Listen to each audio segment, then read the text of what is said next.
Welcome to Mission Evolution Radio Show with Gwilda Wiyaka, bringing together today's leading experts to uncover ever-deepening spiritual truths and the latest scientific developments in support of the evolution of humankind. For more information on Mission Evolution Radio with Gwilda Wiyaka, visit www.missionevolution.org. And now, here's the host of Mission Evolution, Miss Gwilda Wiyaka. Heart disease accounts for 25% of deaths in the U.S. It's been listed as the major cause of death since 1910. Are there ancient or modern medicinal plants that can help us strengthen our hearts naturally before disaster strikes?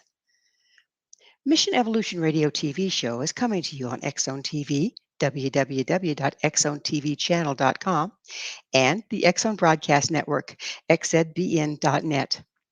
We're produced by Relmar McConnell Media Company with studios and corporate offices in St. Catharines, Ontario, Canada.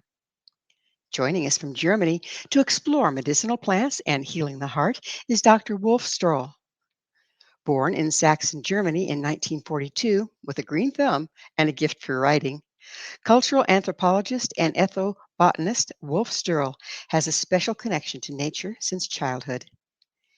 His specific area of research is shamanism and healing in traditional societies, with a focus on the universal role of plants in all aspects of life, including sacred symbolism, magic, medicine, foods, and poisons. His website, storl.de. Dr. Storl, thank you so much for joining us on Mission Evolution. Yeah, it's a pleasure. It's a pleasure to be here. Yeah, so how is it in Germany? Nighttime, right? It's nighttime, and it's relatively mild for the season, but we did have a cold spell earlier. Okay, we did too. Yeah. So Yeah. let's start out with, I understand you're a cultural anthropologist and an ethnobotanist. What is a cultural anthropologist? Well, anthropology is kind of a holistic view of human life, human situation, starting with the anatomy, going on to the prehistory, and everything about humans. Ethnology, that is various tribal cultures or culture, and linguistics. And that's one of the wonderful things about American anthropology. It is not specialized like it is here in Europe, but kind of holistic. And that's how I was trained at Ohio State University, Kent State University, University of Vienna, and University of Bern in Switzerland. And what I noticed is that generally English-speaking anthropologists have little connection to the plants, to the ethnobotany. They're interested in social relations and various structures of society, but already there is some cultural difference. For example, the French are interested in the anthropology of cooking. Claude Lévi-Strauss, the raw and the cooked, how people eat and what they eat. And a lot of German and Austrian anthropology, it has to do with musicology, for example. And there are relatively few ethnobotanists, and yet plants play a role in practically every culture. The thing is, plants don't shout and don't run around. They're kind of like a quiet background. And most cultures have experts in plants. Sometimes it is elderly grandmas and so on who have the time and use the plants for healing and know what to cook and where to find plants. And then there are specialists who might know about plants that have an effect on the consciousness, so-called psychedelic plants. And all of these have interested me actually since I was a little kid. Well, they should interest all of us because don't they say you are what you eat? Yeah, that is true. And I mean, plants are like the Zen master in the background, but not just do we eat plants, and there are cultural differences in what plants are considered edible and what are not. There are staples that everybody knows, but they're like vegetables, wild foods, and so on. There are differences. Plants also heal, and there's a whole cultural grammar uh, dependent on the society, the culture, which plants are considered to be really good healers, and they always have a metaphysical connection. There's some gods that manifest in the plants, or even in Christian cultures, there's some saints that have to do with certain plants. Saint Roch, for example, is responsible for plants that were used during times of the plague. Or, yeah, I mean, there are many examples. Are there cultural differences as to which plants do what? In other words, does our anatomy and our cultural background impact what plants are medicinal for us and what don't work as well? Well, not not really. There is this psychological and spiritual factor that if you think the plant will heal, then you have an expectancy, and that helps with the healing. There was a while, for example, since Anglo-Saxon times, the chamomile, uh, Matham, the Anglo-Saxons called it, was really important. It was one of the 9 plants mentioned in the Anglo-Saxon Lay of Herbs. And there's even a saying, and you, Matham. The plants were considered to be beings that you could talk to. It's not on an empirical uh, sense, but in in a sense that there is a spirit in and behind the plant. That's S- nearly universal. So with that universal thought of the spirit or the being within the plant, were they originally did we originally figure out what was good for what by asking the plant? I think we didn't ask the plant the way we think or we ask nowadays, but this is anthropologically again and again. People say, either in the Himalayas or the American natives that I know, the plants come to them in dreams. Yes. And the Algonquin idea is various Algonquin tribes in America is that in the beginning of time, uh, animals gave their lives, gave themselves to the humans, but they were not thankful. So the animals held a big powwow under the leadership of the bear. Maybe you know this story. I do. I love it. Yeah, right. Please continue. And they thought, well, we have to fight these human beings. One of the bears even gave one of his tendons to make a bow, but they had too long claws. And so the bear said, no, I'm taking off. You do what you want to. The elk took over, the chieftain, and all the animals cursed the human beings and sent them some kind of illness and disease. And the smaller they were, the worse the disease was, like really bad ones from the tiny little worms and midgets and so on. And the plants heard that, and the plants said, well, these animals are constantly chewing on us. We feel sorry for the human beings. We're going to help them.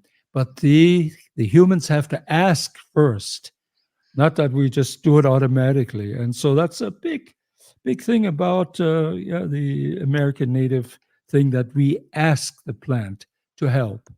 And the plants are the Cheyenne, old wonderful medicine man, good friend of mine, Bill Tallbull. He's pretty well known.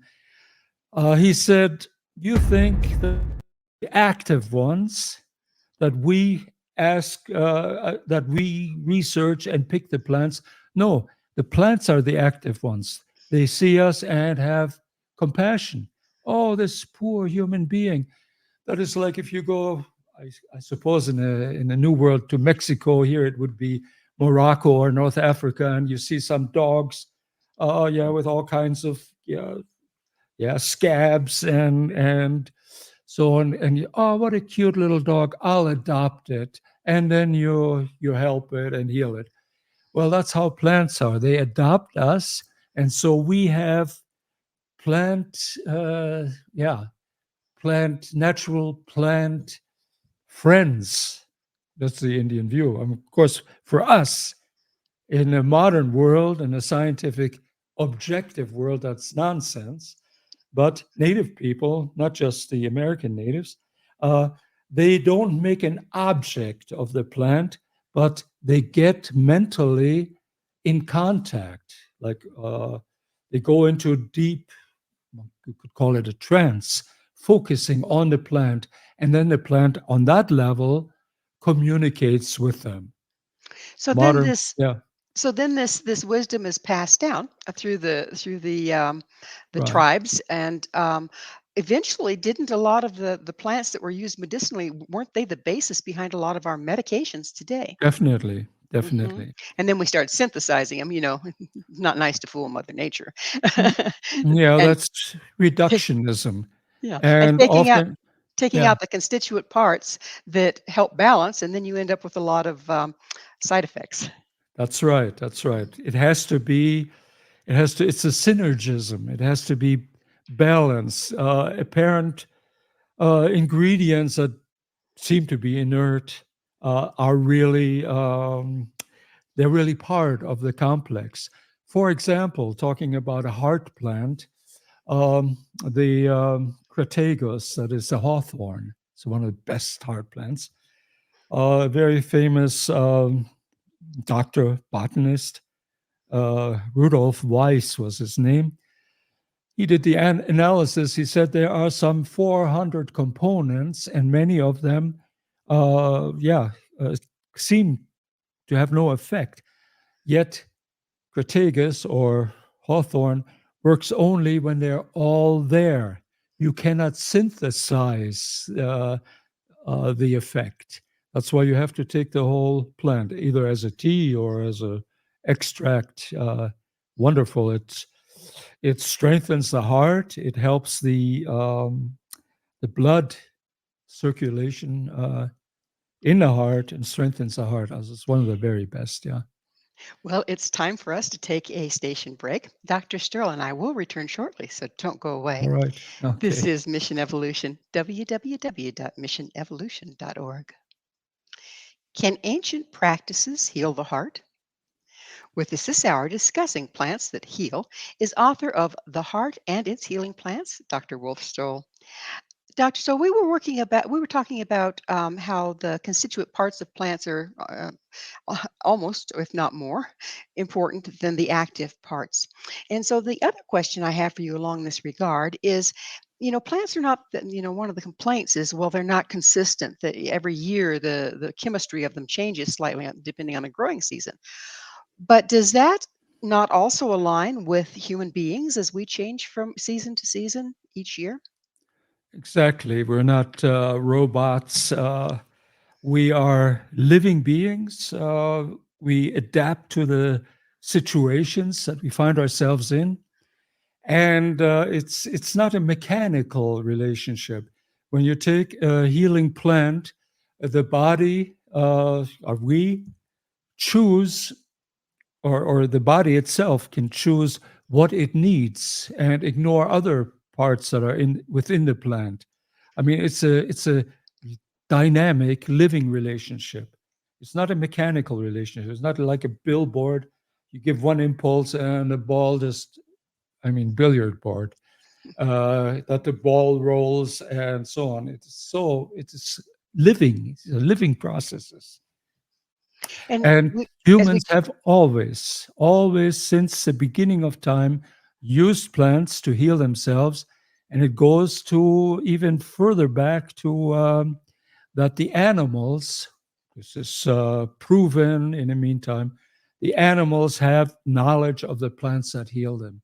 I mean, elephants go to a certain tree when the elephant cow is about to have a calf, then it goes better. And primates, chimpanzees, have a regular pharmacopoeia.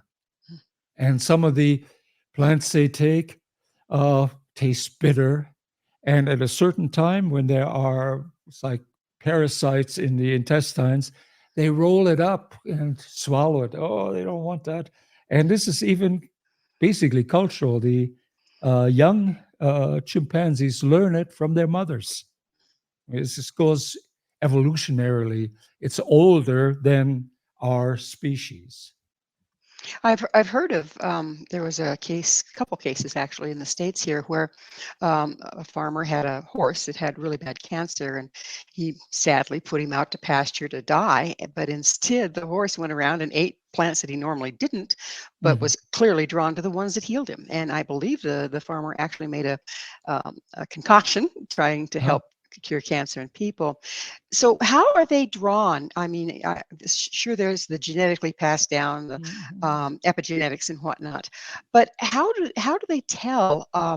Particularly if they run across an ailment that isn't real common for them, how do they tell which plant's going to help them? Well, for one thing, animals like cows and horses and bears have huge noses. In our evolution, we grew up in the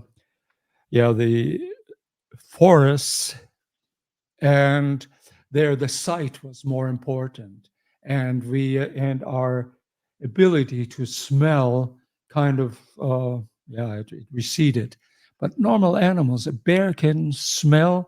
The American natives say they can smell when a leaf is falling from the tree. They can already smell what it is, and that connects then probably connects on a deep level, psychological level, with their organisms. They're not as far removed. They're within nature, and we already, our upright posture keeps us pretty much away. We analyze, we objectify, and we have to learn, and that is what plant experts, plant shamans do. You see them smelling plants, crawling on the ground, sniffing, and also becoming so quiet that they pick up the ethereal. Yeah. So Yeah. if the modern day shaman, if you will, use the trance state and or the methods you were just talking about, can we not still find plants that are good to heal that we may not know because we don't know all the diseases that are out there until they hit us? Yeah, on an individual level, that is so. I mean, what we're looking for normally is our kind of universal healers. But I noticed with the Cheyenne, the medicine men and medicine women, they had their own plants that they had a special relationship to.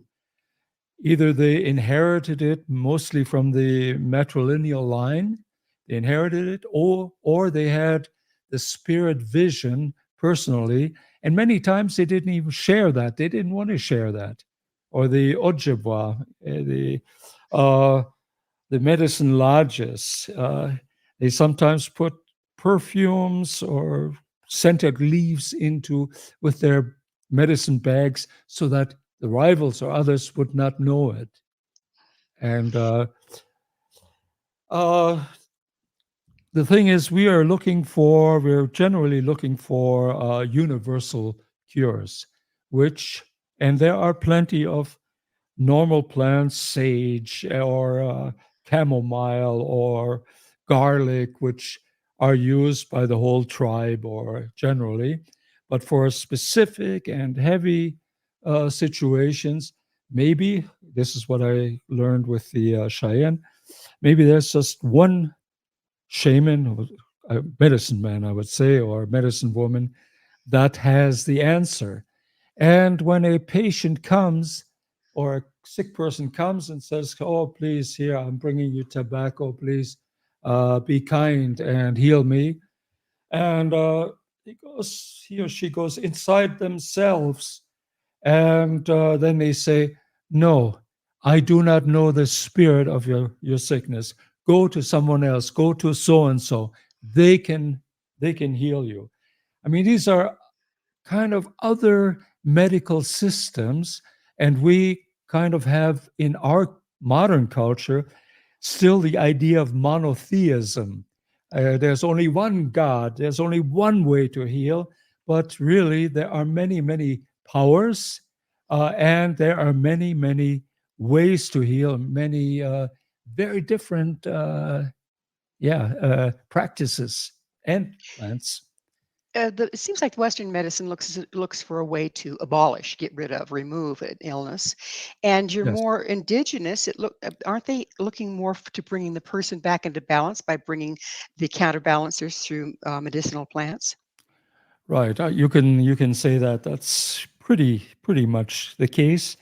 Uh, it is a sickness, an illness is not just a physiological malfunction in native or tribal societies, but it is also a spiritual state. It could be part of the soul has been taken or has left the body. So you kind of bring him back. The shaman or the medicine woman brings him back with song, and that is possible. It is also possible uh, to bring a person who's on the verge of death, to call the soul back. And this, the Cheyennes say, in the sweat bath, in the sweat hut, it is possible that souls that are already gone can be brought back into the body. And these are things that when you only do the so-called modern medicine, that is not considered.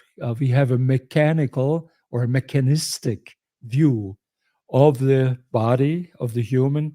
So, and we have added nowadays a brain as a computer. And since Descartes in the 17th century, these are just mechanical movements. Kidneys are filters, and these are what do you call them? Bellows and so on. No, there's more to it. We're not mechanical. Descartes was the one who wanted to prove that the heart is um, a pump. So what he did, he cut open a dog without any anesthesia, Oof, because the ouch. idea was that only humans have a soul and can feel. That is just a mechanical reaction, like a wheel kind of screeching when it's not oiled or something. Cut a dog open, poked a hole into his heart, and noticed it went. He said, "See, it's nothing but a pump." Oh, you got to love the scientific method, or not.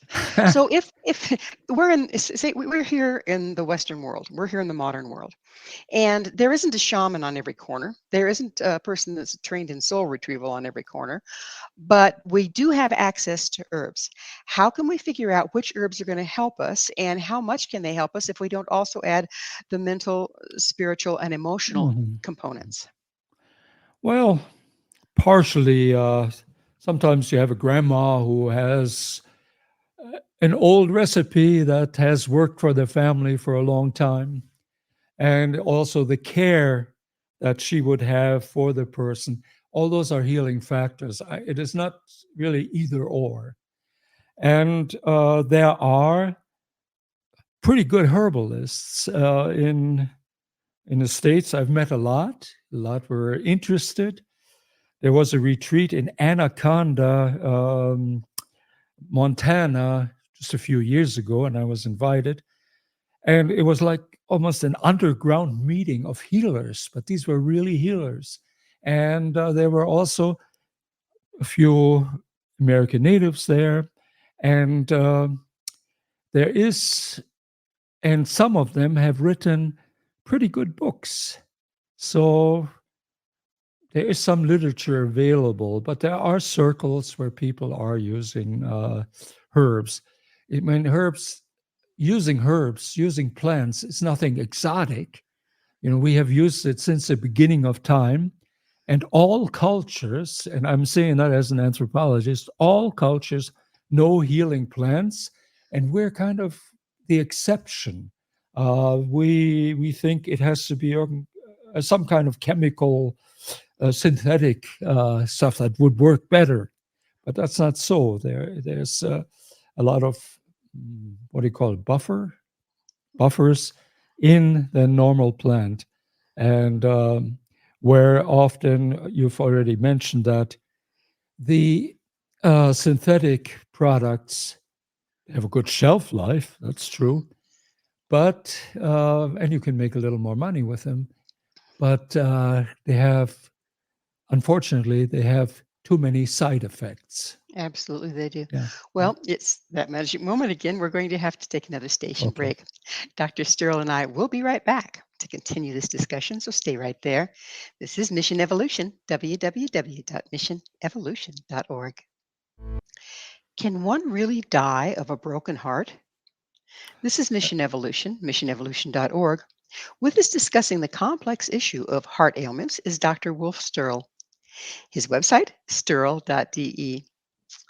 Wolf, let's talk about the emotional component that isn't often treated in Western medicine. And that, the old wives' tale, they died of a broken heart. But aren't we coming to realize that there's more to it than just a wives' tale? Yeah, that's definitely true. I mean, the heart reacts to emotions. When we're excited, it beats a little faster. And when we're in meditation, it goes very slow. Heart disease, like you said, is a modern phenomenon. It is the number one cause of death in the Western technological world. We don't have really contact to the heart because we think it is a pump. It used to be in traditional cultures that God lived in our center and the heart was considered our center. In Christian cultures, it is said that Jesus comes and knocks on the door of the heart, and we are free to open and let him in and let him guide our lives and so on. Or that I remember when I was a little kid, the prayer was with my grandmother. It was going something like this: I'm a little kid, my heart is pure, let Jesus live in the heart. I mean, that's culturally how it was. In India, the heart is where God and Goddess, Sita and Ram, live. And there was a monkey, a magical monkey named Hanuman, who was just possessed by the idea of God, and he told his friends, the other kids, he said, God lives in every one of our hearts. And he said, hey, you're crazy, man. So, and he opened up his breast, and there was God and Goddess. I mean, these are old pictures. This is our center. This is when we say something is heartfelt or a hearty thanks or something like that. It is the center of our emotion, not the brain, but the heart is where our being rests, where we are. And that we have forgotten ever since we made a pump, a mechanical pump of the heart. Now, the heart has lately we've been studying where it's actually what generates the larger portion of the electromagnetic field that surrounds the body. Does the environment we're in that affects our electromagnetic field in reverse impact the heart, like 5G and all the stuff that we're dealing with now? Yeah, definitely. I mean, there's no question about it. These they shut us off from resonating with nature, plants, animals, and so on, because it's such a powerful impulse, electronic impulse, that we don't even, and that hurts the heart because we belong to nature. We have come out of nature. We're creatures of Mother Earth. We're creatures of Mother Earth. We have a special purpose here. What is our purpose as humans? It is It is we are nature, looking back on nature and are able to say, "Oh, are you beautiful?" And we can admire flowers and we can admire birds and animals, even little insects. When you take time and you don't step on them or so, you take time and look at them, and you find that's wonderful. We are nature reflecting upon nature. That is our purpose. An old peasant farmer in the Swiss Alps told me we need to go as farmers or as gardeners, we need to go out there and look what is there that is like uh, spiritual fertilizer for the plant, and the plants react. And they answer us in that they make us more joyful. It's not just that the garden vegetables feed us, but they're also beautiful. And I let a few of them flower and blossom. Suddenly there are butterflies and bees, and the whole atmosphere of the garden is better. So All that, does yeah, conversely, can um, because separation from nature is making us ill, from yeah. what I'm hearing you say, can we come back into balance and start healing by exposing ourselves to the natural environment, getting away from the, as much as we can, the 5Gs and the radio towers Yeah, and all this stuff, and going out into nature? Can that be healing? it is absolutely healing. It is even if you live in a city and work an office job, during lunch break, you can go out and there's some little plants growing in on the wall, or if there's a park nearby, just take time, take your shoes off, feel the earth, smell that little daisy that is there. And if you spend time, then the spirit of the daisy comes closer. It's all of a sudden not a daisy. Well, I know it, I looked it up in a book. No, if you look at that daisy, it's the miracle of life. You've never seen that daisy before. And it is, yeah, it's a wonder of nature. That goes back on you and makes you healthier. Does when you're communing, if you will, with nature, is it more effective if you can conjure up some love for the daisy, say for instance, and really feel a? I know the daisy doesn't have a heart, but we have a heart. We have an electromagnetic field because of it. Can we connect with the daisy better if we are heartful about it? Yeah, of course, of course. Uh, this, what's his name? I forgot. He wrote the book, The Little Prince, and he says, with the heart, you can see much better than with your head.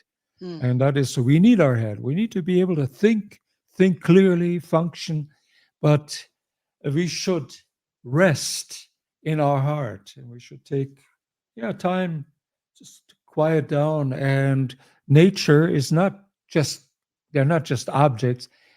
When the heart is open, nature comes closer and reveals its beauty to people, and that is healthy. The modern society is has a sick heart, and then the thoughts aren't that good either. Um, in ancient times, and with most native people, there is no such thing as heart disease. Not that we, like the Western modern people, have. They did talk about heart disease, but that is, like you said, a broken heart, or heartlessness. When you're cruel, your heart is small. Wicked magicians in the fairy tales are always portrayed as having real tiny heart. They're heartless, they're cruel. Or some of them, uh, some German and Russian tales, they have no heart at all. They have it secret in a box, in an iron box under the water, guarded by sharks or something like that. And and yeah, they have no feeling. No, the heart is basically where our feelings, our emotions, our sympathy, our empathy is located. But we've judged against that in the society a lot, being overly emotional, being excitable, being this, being that. How, if we find that we have disconnected from our heart, how can we go about reconnecting to heal it and ourselves? Well, one thing is there are many things you can do. In traditional societies, the sun was called the heart of the universe with its steady, life giving rays. So, one of the things you can do is early in the morning, before you go to work, after you get up, just look at the sun. I mean, you don't stare into it for hours, but look at the sun and see and feel its life-giving force and have it stream through your body. And yeah, be aware of the rhythms of nature, the rhythms of day, and don't ignore that. In ancient cultures, that was not a problem. You did that automatically. That's why people had no heart disease in those ancient times. The heart disease meant, like I said, lovelessness or fear, uh, because courage, the word courage comes from Latin, cœur, French Latin, means the heart. And that is where our courage lives. Heroes are centered in the heart. And that was easy for them, but we have to do it deliberately. We have to tell ourselves, hey, look at the sun. Hey, take time, kneel down, become humble, and smell that little plant that grows there. Or look at this beautiful little bug or butterfly or whatever. And every creature can do that. Last time I went to the States, I went to a lake that was sacred for the Cheyenne. I was often there with the medicine people. And I went there alone, and I had just a long trip after driving a car. And I went to that march through there. And suddenly I heard, as a rattlesnake curled up, and it jumped. It just barely missed me. A normal human being was, this devilish beastly, and take a rock and kill it. Or if you had a gun, that would be the end of that evil creature. I retreated, and I looked at it, and it curled up again, and its tongue taking in a sense. And I realized ancient consciousness, going back to the age of reptilians, to the dinosaurs, black eyes, consciousness of the earth. And I sat there and got into this timeless state. And I swam into the lake, sat all night on a little island. It changed my life. And nature constantly, and there's no such thing as good and bad animals or good or bad weather. It's all connected and all in a flow. That's easy to say, but we can understand it. Well, we're about out of time in this segment, but while we're getting there, isn't disconnection from the flow of life, isn't that really the root of disease? Yes, From yes, what you're saying, it sounds like it is. yeah, I think so.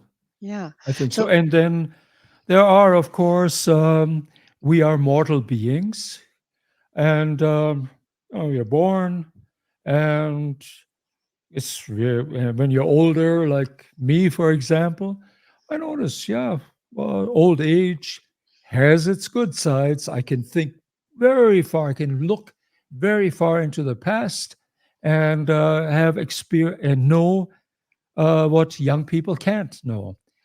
Yeah, but then, yeah, I got a toothache, and yeah, it and comes with its cost, doesn't it?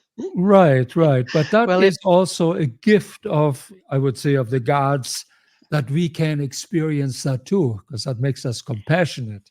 it is that time. We're going to take another station break. Please stay with us as Okay. Dr. Sterl and I will return shortly.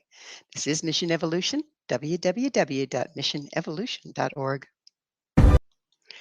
So, what plants do heal the heart? This is Mission Well, Evolution, missionevolution.org. We're continuing our discussion with Dr. Wolf Storl. His website, sterl.de. And that's the question this quarter. What plants do we use to heal the heart? well, when you have like kind of pains in the heart and something isn't quite right, the very best thing is a very mild plant, and that is the hawthorn flower and hawthorn leaves, and you make a tea. There are also some compounds you can use. And often people, they start taking heavy medicaments, beta blockers, and get stents put in. Uh, Most usually, it is better to start simply. The heart will catch on. Um, the hawthorn is very good when there's a problem with blood pressure, too high or too low. At the same time, you can put a few mistle drops, mistle tincture into the tea, and that has an adaptive effect. It brings too high a blood pressure gently down or low blood pressure up, and and these things help. My mother, Just yeah, quick question. You can go into a health food store and get a powder of this and a tincture of that. Are those effective, or is it better to get the raw herb? How's the best approach? they could be effective if they're well made, but Hmm. there's very little control. Here in Europe, there are apothecary standards, so it's a little better. You don't have herbs, you don't buy herbs that are 10 years old and hardly have any effect anymore, or that are ground, so it's just a powder. Well, that's a lot of oxidation that happens, and that's not necessarily good. There should be there should be yeah, an oversight to these things. It is better to learn these plants and pick them yourself. That is part of the healing process. So I the go, wild crafting, are you talking about like going yeah, out in yeah, nature? yeah, going So out at the right time and picking hawthorn flowers and the leaves in the spring, gently drying them, then you know what you have. It's fresh and it's good and reliable. and it came to Organic. you, right? Yeah, you can Yeah. say that. Yeah, that's more the ancient way, isn't it? Yeah, yeah. So not everybody can recognize them, or is there a good source to start learning which ones are good for you, and then where to find them and when? I think one has to. I don't have any addresses, but I know there are some very good herbalists in the States. If you find them and connect with them, uh, Mary Gladstone is one, but I don't want to talk about. So is what are you looking for when you're looking for a good herbalist? Are you looking for somebody that does wild crafting? What questions do you ask to vet them, if you will? Right. I would not get one of these uh yeah, popular, some kind of nature enthusiastic off, you know, smoke a joint and suddenly you recognize a plant. That's not it. There are traditions, and too bad I don't have my books here, but there are some very fine books to identify the plants and to use them, how to use them medicinally as a start. Unfortunately, I'm not in my library. I would have brought the book out and showed it to you. Yeah. So Yeah. another question I have for you on this is it effective to grow the herbs that you think you're going to be needing in your garden every year? Not really. It's fun to grow them. I grow herbs in my garden too, St. John's wort and stuff. But actually, the herbs are better that grow where they want to grow, that grow in the wild. Uh, those are usually stronger than what one grows in the garden. Yeah. And because we cultivate them, does that impact their Well, balance and yeah, healing yeah. properties? It is because they choose the soil and the environment and the light uh, that is best for them, and we don't really know that necessarily. There's And some it, that grow well in the garden, like garden sage and so on. I would grow them in the garden, but just because they're beautiful plants. But I do most of my herb gathering out in nature, and I pick the herbs that when somebody's sick in the family, or when there's some kind of within the family some kind of disease, or when friends ask me, and sometimes in Europe you can go to an apothecary and you can get fine quality herbs. So when our natural world is shrinking, when you're going out in nature and harvesting, wildcrafting the herbs, is there a rule of thumb to go by? How much do you pick? Do you offer um, a offering for them? Is there a rule of thumb how to do this respectfully and not impact the world out there? Well, for one, you always leave some of them. You don't totally pick them, all that are there. I've had nature walks in Wyoming, and I showed them the bearberry, which is very good for bladder infections when used right. Yeah, I showed that to the people. Next time I came there, every last bearberry was harvested. That's not the way to do it. It's almost greed. You have to realize that there's more to a plant than its appearance. I learned that from the Native Americans. And you thank them. Old Europeans did that too. Anglo-Saxon lay of herbs. Um, they have the nine most important plants and how you speak to them. For example, mugwort. Mugwort, most ancient of plants. Anu, ancestor is your name, and you have the power against 3 and against 30 illnesses and against the infection that goes over the land. Please help us. This doesn't make sense to modern people, but to the Cheyenne people that are very good, to the medicine people, it's like you thank your neighbor if they help you. You thank the plant, and for them, Isn't yeah, isn't giving gratitude to the plant part of the healing for the individual? yeah, that too. Yes, indeed, that is.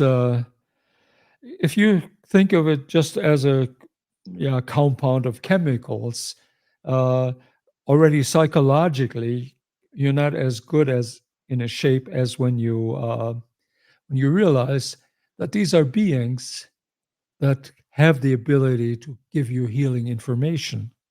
Yeah. So it's about that time in the show, Wolf, when I get to ask you, what's your mission? Uh, I don't know mission. I spend my time writing, and I'm looking into ancient culture, native cultures, but also ancient European culture, and try to connect people with uh, their history and their culture. That is healing too. And to say it in one sentence, I would say to connect people with nature, and in doing that with their true self. That's a beautiful mission because isn't connecting with nature, like you say, connecting with our true self. But until we can connect with our true self, isn't everything we do impacted in a negative way? Yeah, that could be. That's what the Indians say. Unless you are centered in your heart, all your actions, though they seem all right, are off. They are not necessarily good karma. Yeah. So, what would you like to tell people about? We're living in a time like heart disease is number one killer. What would you suggest a person do to really start taking care of their hearts and reconnecting and becoming healthy in that way? Well, first of all, connect with life, connect with nature. That's one of the first things. And then, yeah, take herbal teas that help you. Um, and my mother, when she was about 86, she said, "Oh, they were going to operate on her heart. Isn't there something like you can do?" She lives in Illinois. Mm. And I said, "Well, yeah, try some simple herbs, hawthorn, mistle, and so on. And her ills, what concerns her heart, were gone. She lived to be 101 years old. Oh my goodness. Yeah, Oh my goodness. yeah. So if we're to heal as individuals of the heart, how can we look at healing a heartless culture? By staying in the truth, by not telling lies, always follow the truth and not try to get bend the truths to get some advantages. That's very important. The truth is very important. And then practically, um, when you want to start learning plants, you can't take a book and learn it by heart. You'll never get there. But start with the plants that kind of talk to you, that are interesting to you. And they are what Native Americans would call your plant friend, your plant ally. You don't start with all of them. The traditional herbalists, um, they know real well as many plants as you have fingers in one hand is enough. If you really know the plant, if you can communicate with that plant, you might have it in the garden or it grows next to the house. You say hello to it, or you maybe when it's dry, give it a little bit of water, and yeah, that's also healing. You don't have to be an encyclopedia. So more is better, right? Our society Yeah, says it's got to be says more, but that. not necessarily. Huh? No, no, no. Not necessarily. Well, it is that magic moment when we're just about out of time. Real quickly, where can people find your book? Uh, where can they find? I really don't know. They just have to put in, uh, yeah, my name, and then it'll probably come up. It'll Which probably books? pop up. You mean this on the heart? Yes, Yeah, absolutely. right. Yeah. Well, it Yeah, is that magic moment. We're going to have to come to a close. Thank you so much for coming on the show. yeah. Thank you for having me. It's been a pleasure. Our guest this hour has been Dr. Wolf Storl, a cultural anthropologist, ethnobotanist, and author of The Heart and Its Healing Plants. To find out more about Dr. Storl and where you can find his books, visit his website, sturl.de. This has been Mission Evolution with Gwilda Wiyaka. For more information or to enjoy past archived episodes, visit www.missionevolution.org. But please be sure to join us right here next time. This mission will continue, bringing information, resources, and support to an evolving world.